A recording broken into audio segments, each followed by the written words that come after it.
Mr. Secretary. Mr. Burr, sir. Did you hear the news about good old General Mercer? No. You know, Claremont Street. Yeah. He renamed it after him. The Mercer legacy is secure. Sure. And all he had to do was die. That's a lot less work. We ought to give it a try.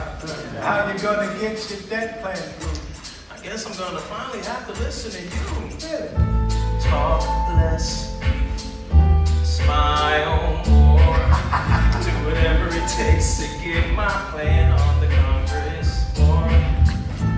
Madison and Jefferson are merciless. Well, hate the sin, love the sinner. Hamilton? I'm sorry, Burr, I gotta go. Oh, but Decisions are happening over dinner.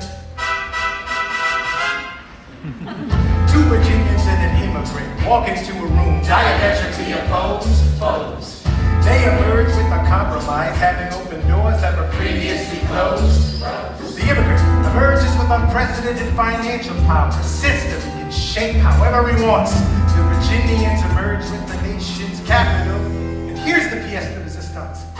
No one else was in the room where it happened, the room where it happened, the room where it happened. No one else was in the room where it happened, the room where it happened, the room where it happened. No one really knows how the game is played, the art of trade, how the sausage is made. We just assume that it happens. No one else is in the room where it happens.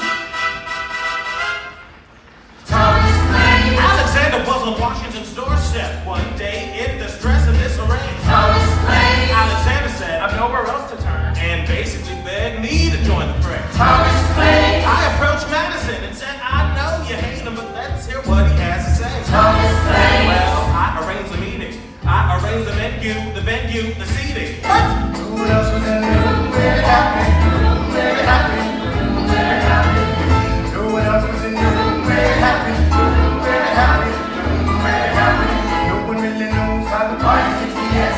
The pieces that are sacrificed in every game chess. We just assume that it happens. No one else is in the room where it happens. Meanwhile, Madison is grappling with the fact that not every issue can be settled by committee. Meanwhile, Congress is fighting over where to put the capital. It isn't pretty. And Jefferson approaches with the dinner and invite, and Madison responds with Virginia and insight. Maybe we can solve one problem with another and win a victory for the Southerners and for the world. A quid pro quo, I suppose. Wouldn't you like to work at it about that? Actually, I would. Well, I propose a Potomac. And you'll provide him his votes. Well, we'll see how it goes. Let's go. No. When I was in the room where it happened, where it happened, where it happened. No one else was in the room where it happened, where it happened, where it happened. My God, You got to trust, but you never really know what you got to discuss. Think who it happened.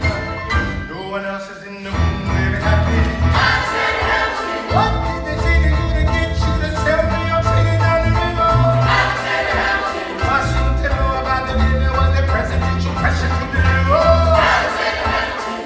Or did you know even then it doesn't matter where you put the U.S. capital? Cause we'll have the banks. We're in the same spot. You got more than you gave. And I wanted what I got. When you got skin in the game, you stay in the game. But you don't get to win unless you play in the game. You get love for it, you get hate for it, you get nothing if you wait for it, wait for it, wait. God help and forgive me. I wanna build something that's gonna outlive me. What do